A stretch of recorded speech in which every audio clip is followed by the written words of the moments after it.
Bienvenidos a la clase video grabada acerca de la evaluación de la morfosintaxis. Para comenzar, debemos señalar que existen diferentes metodologías como para evaluar la morfosintaxis. La primera de ellas corresponde a la evaluación estandarizada, en la cual se incluyen test que tienen o cumplen con ciertos criterios de estandarización, y eso involucra que tanto los estímulos como la cantidad de estímulos están predeterminados, al igual que los puntajes a los cuales podrían alcanzar cada uno de los sujetos que son evaluados con estas pruebas. En contraparte, existen pruebas que se denominan no estandarizadas, en las cuales existen algunos procedimientos establecidos para poder evaluar a los sujetos, y también incorpora algunas metodologías de contabilización, pero existe una mayor diversificación en términos a cómo son recogidas las muestras de habla o a cómo son recogidas las muestras del discurso. De igual forma, ¿no es cierto?, existen algunas evaluaciones que corresponden esencialmente a evaluaciones cualitativas o temáticas referidas esencialmente al discurso y al discurso narrativo, que veremos dentro de algunos instantes. Una de las evaluaciones estandarizadas más requeridas y oficialmente aceptada dentro de las políticas públicas nacionales corresponde a la evaluación de la gramática española de Atoronta, conocido también como la prueba STSG o Screening Test, por una disminución del Screening Test of Spanish Grammar, que trata justamente de la evaluación de la comprensión y de la expresión de la sintaxis a través de oraciones predeterminadas. En el caso de la comprensión se evalúa la identificación de una oración en una imagen, y en el caso de la expresión se evalúa la repetición de una oración diferida representada por una imagen. Se asume aquí en el caso de la expresión que todos los sujetos son capaces de repetir solo aquellas estructuras que son capaces de manejar. Por eso es que sí sigue esa, ¿no es cierto?, esa noción. A modo de ejemplo, en los ítems comprensivos, vamos a señalar lo que se le dice en la prueba. Y dice, te voy a hablar de estos dibujos. Míralos todos. Espera que termine de hablar. El niño está comiendo. La niña está comiendo. Muéstrame. El niño está comiendo. Muéstrame. La niña está comiendo. En específico, en esta lámina lo que se está evaluando, ¿no es cierto?, son las diferencias de género en el sintagma nominal del sujeto, y que obviamente ocurren en oración simple con verbo perifrástico. En el caso de la subprueba expresiva, se le señala, aquí hay otros dibujos de los que te voy a hablar. Cuando yo termine, quiero que tú repitas lo que te dije. Espera que yo termine. El niño está tomando leche. La niña está tomando leche. Dime, ¿cuál es este? Se muestra el niño está comiendo. Luego dices, dime, ¿cuál es este? Se muestra la niña está comiendo y se espera que él responda en la forma que corresponde, ¿no es cierto?, en términos de imitación diferida.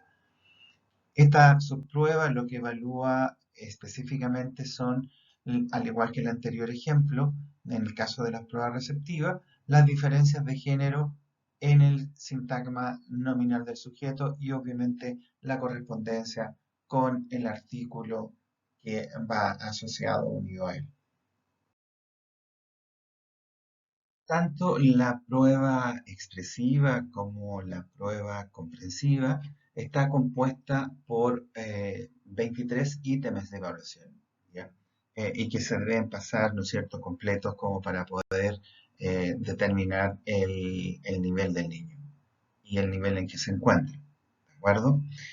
Vamos a ver algunos ejemplos en el taller, como para que ustedes analicen, porque en términos de nuestro trabajo, en el minuto en que estamos, ¿no es cierto?, aprendiendo para esta asignatura, nos interesa que ustedes reconozcan el tipo de estructura que estamos, ¿no es cierto?, estudiando en cada uno de los ítems. No vamos a revisar la prueba completa, obviamente. Señalamos también en que existía otra forma no estandarizada de evaluar el desempeño morfosintáctico. Y esto, o una de las pruebas que más se conocen, es parte de lo que ustedes han visto señalado dentro de lo que es el desarrollo morfosintáctico, y es justamente lo que se denomina el promedio de longitud de los enunciados o PLE, que tiene otra forma de componerse en inglés, pero lo que nos interesa justamente es que lo reconozcan en el caso del español. En este caso, eh, lo que se evalúan son distintos tipos de discurso, es decir, mientras más amplia sea la vertiente de discursos en los cuales o interacciones en las cuales hemos recogido la muestra, se asume que se puede tener una mayor amplitud con respecto al tipo de enunciados que manejan los niños y obviamente la cantidad de palabras o la cantidad de morfemas que pueden estar incorporados en ellos. Otro elemento importante es cómo se dividen los enunciados, porque justamente existen algunos criterios bajo los cuales se deben dividir cada uno de los enunciados, y de hecho ustedes que han visto durante todo el desempeño que hemos tenido esencialmente en los talleres, ven ustedes que están o existen algunas divisiones dentro de las estructuras y que hemos denominado, ¿no es cierto?, estructuras oracionales, y que en el caso del inglés se denominan enunciados. ¿Ya?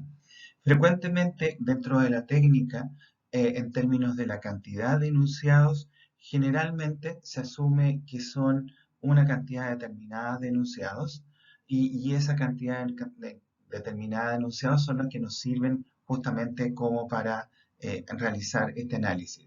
Lo mismo que, ¿no es cierto?, el tipo de análisis que voy a realizar, que vamos a ver enseguida. Tal como señalábamos recién, para determinar la existencia de un enunciado, frecuentemente hay algunas consideraciones que son las más importantes, ¿no es cierto?, que tienen que ver con las pausas que realiza el niño, y frecuentemente se considera una pausa, ¿no es cierto?, de al menos unos 2 segundos entre una estructura y la otra, como para considerarla que estamos hablando de un enunciado o estamos hablando de otro enunciado. Frecuentemente ustedes lo van a ver considerado, ¿no es cierto?, con 3 puntos, pero en algunos casos, ¿no es cierto?, esta repetición son las que nos van a indicar algunos de los enunciados que son de manera distinta, sobre todo en el minuto en que están evolucionando. De igual forma, en el caso de las oraciones coordinadas, ¿no es cierto?, va a ser el tipo de nexos, si es un nexo, ¿no es cierto?, coordinante, va a determinar, ¿no es cierto?, que estas dos oraciones, como tienen el mismo grado de importancia, sean considerados enunciados diferentes.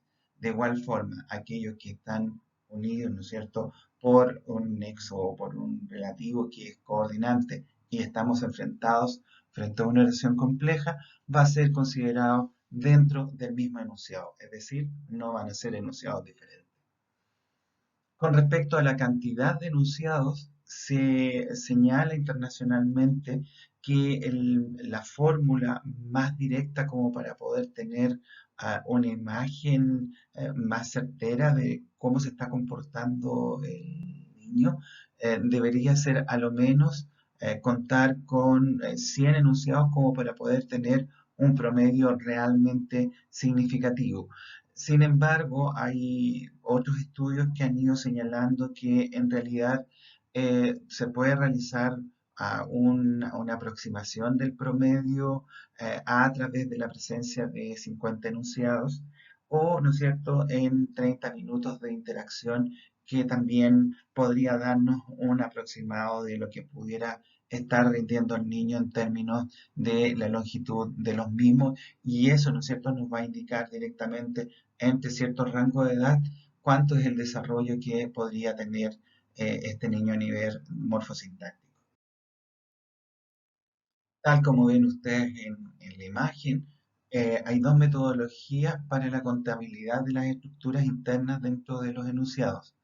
La primera de ellas corresponde, ¿no es cierto?, a lo que se denomina el PLM, que se grafica así con puras mayúsculas y con una M final, que corresponde a la contabilización de los morfemas presentes en cada enunciado. Y eso significa, ¿no es cierto?, que las distintas estructuras o las distintas palabras deben ser analizadas en términos morfemáticos, ¿ya? Y se contabiliza la cantidad de morfemas.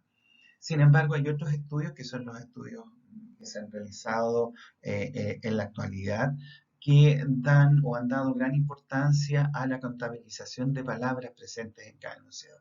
Y eso es sumamente importante porque obviamente aquí podemos entender, ¿no es cierto?, que estamos enfrentados frente a distintos enunciados y a distintas estructuras y obviamente el proceso de contabilización es mucho más rápido si es que yo estoy realizando solamente la contabilidad de palabras. ¿De acuerdo? Por eso que en la actualidad que se usa frecuentemente el PLE-P, ¿no es cierto? Que es el promedio de longitud de enunciados evaluado a través de palabras, porque se ha descubierto también que es altamente significativo para demostrar el grado de desarrollo morfosintáctico del niño. Vamos a ver ahora un ejemplo donde tenemos analizado, ¿no es cierto? Y tenemos el texto o el discurso en la parte superior que dice, ella estaba muy feliz, cuando despertó sintió que su cuerpo estaba relajado y después de desayunar se fue a su trabajo. Cuando yo hago el análisis en términos de enunciados, vemos estas diagonales que van separando los distintos enunciados que voy a considerar, ¿no es cierto?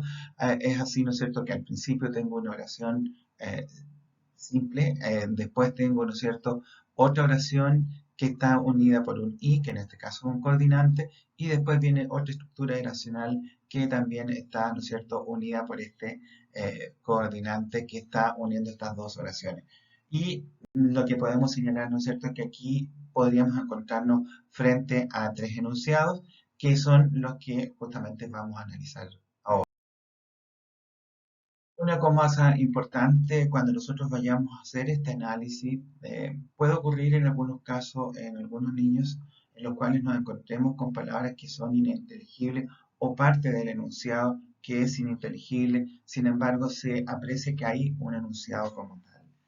Frecuentemente se contabilizan todos los elementos que son contabilizables, pero, ¿no es cierto?, en un análisis previo se hace un análisis de la cantidad de enunciados que son, ¿no es cierto?, parcialmente inteligibles, totalmente, ¿no es cierto?, inteligibles o totalmente ininteligibles, que es otro análisis que se hace previo. Sin embargo, como estamos en la parte, ¿no es cierto?, operativa de aprender cómo se saca este análisis, vamos a hacerlo exclusivamente con estructuras que están completas e inteligibles.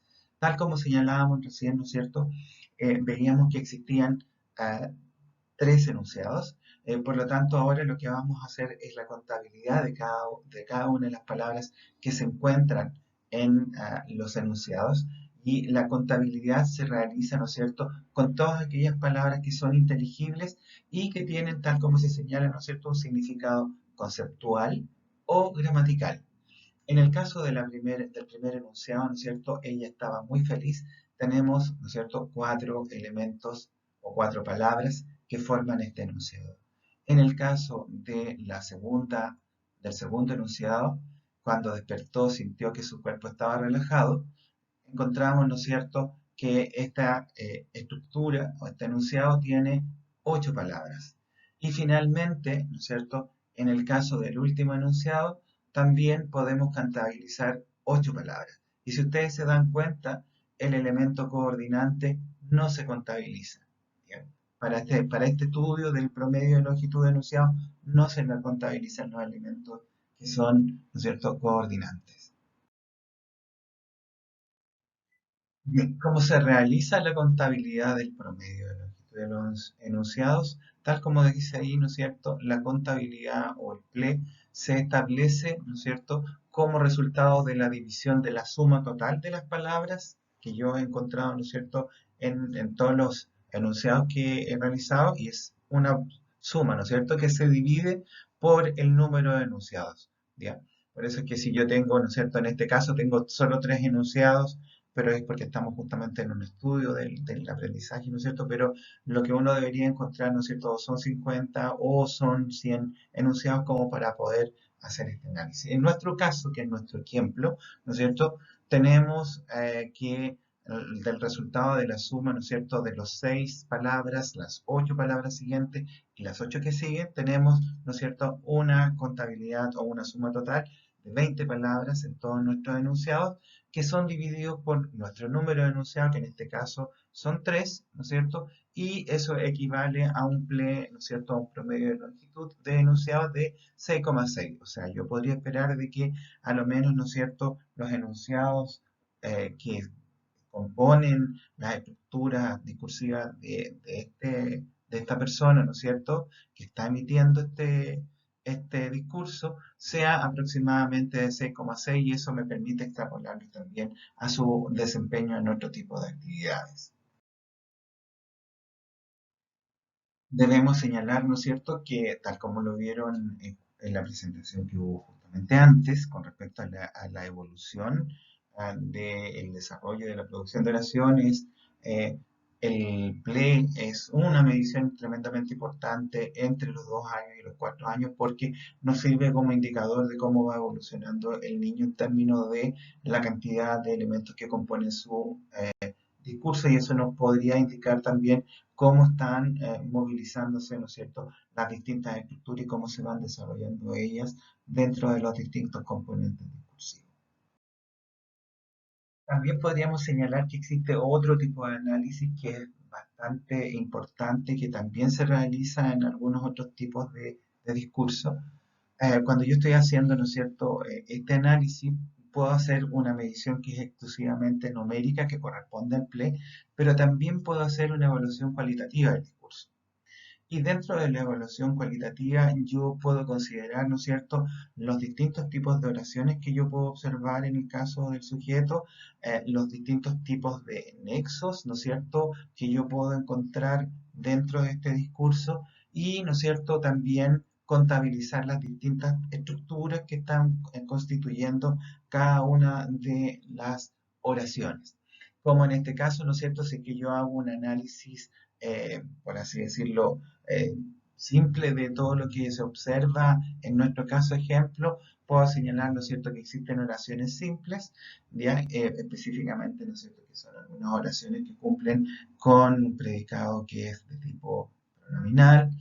Tengo oraciones que son complejas porque están subordinadas, ¿no es cierto?, y puedo describir los relativos y los nexos, ¿no es cierto? Y tengo también oraciones, dos oraciones que son de características complejas, que además, ¿no es cierto?, están unidas por un nexo coordinante, ¿ya? Por lo cual podríamos señalar, ¿no es cierto?, de que está, ¿no es cierto?, desarrollándose o está en un periodo en el cual el sujeto puede manejar las estructuras complejas, puede incluso, ¿no es cierto?, puede coordinar dos estructuras complejas, y además, ¿no es cierto?, puede representar distintos estilos de situaciones, porque no es solamente descriptivo, sino que hay otro tipo de análisis dentro, ¿no es cierto?, de cada una de las descripciones que ellos hacen. También señalábamos que existía, ¿no es cierto?, otra forma de evaluación que correspondía justamente a la evaluación del discurso narrativo, y frecuentemente se describen tres técnicas como para poder extraer el contenido, ¿no es cierto?, como para poder, ¿no es cierto?, extraer cuánto podría ser el discurso narrativo que tiene un niño o que puede tener un adulto. Eh, y obviamente es altamente representativo dentro de lo que es el desarrollo, es uno de los más estudiados obviamente, y justamente nos aporta gran información con respecto a cómo se van desarrollando los distintos ámbitos.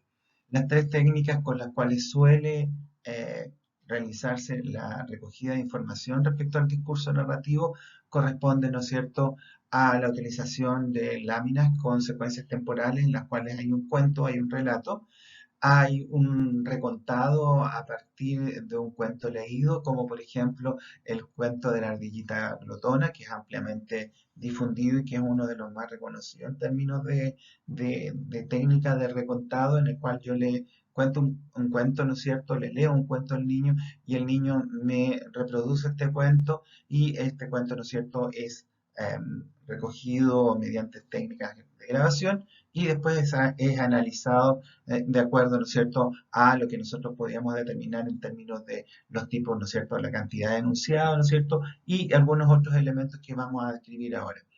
Finalmente, la tercera técnica de recogida de antecedentes corresponde al recontado a partir de una historia en video, en el cual, ¿no es cierto?, hay una historia que no posee diálogo, hay una historia en la cual hay ¿no es cierto?, una progresión histórica y una progresión histórica narrativa que es factible, ¿no es cierto?, de abstraer en distintos elementos que están al fondo de la historia. Por lo tanto, después de que es vista este video, se le pide al niño que cuente lo que él vio. ¿De acuerdo? Y hay dos tipos de análisis que se hacen de estas estructuras narrativas. Uno que es el análisis temático, que busca esencialmente, ¿no es cierto?, lo que ustedes veían y se analizaban, ¿no es cierto?, cuando se hablaba el análisis del tipo de discurso, ¿no es cierto?, los elementos de coherencia y los elementos de cohesión. En esencia, ¿no es cierto?, se busca el tema central, la trama, la resolución o los episodios si son relatados con, ¿no es cierto?, con propiedad o si es que hay una evolución a este respecto.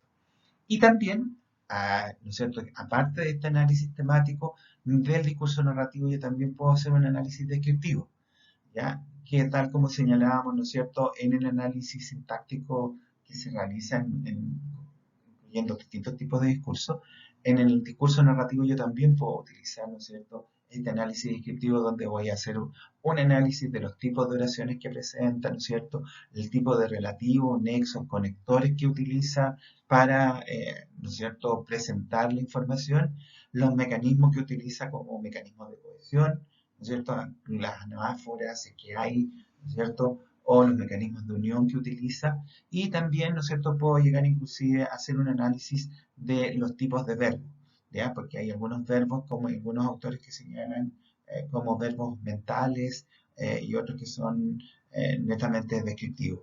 ¿Ya? Como los mentales, por ejemplo, son los que hablan de sentimiento, sintió que veíamos recién en algunos de nuestros ejemplos, pero que son parte de un análisis que va mucho más. Esto me interesa o nos interesa que ustedes lo reconozcan como información, pero obviamente en términos operativos nosotros vamos a analizar algunos otros puntos para la esencia de esta asignatura.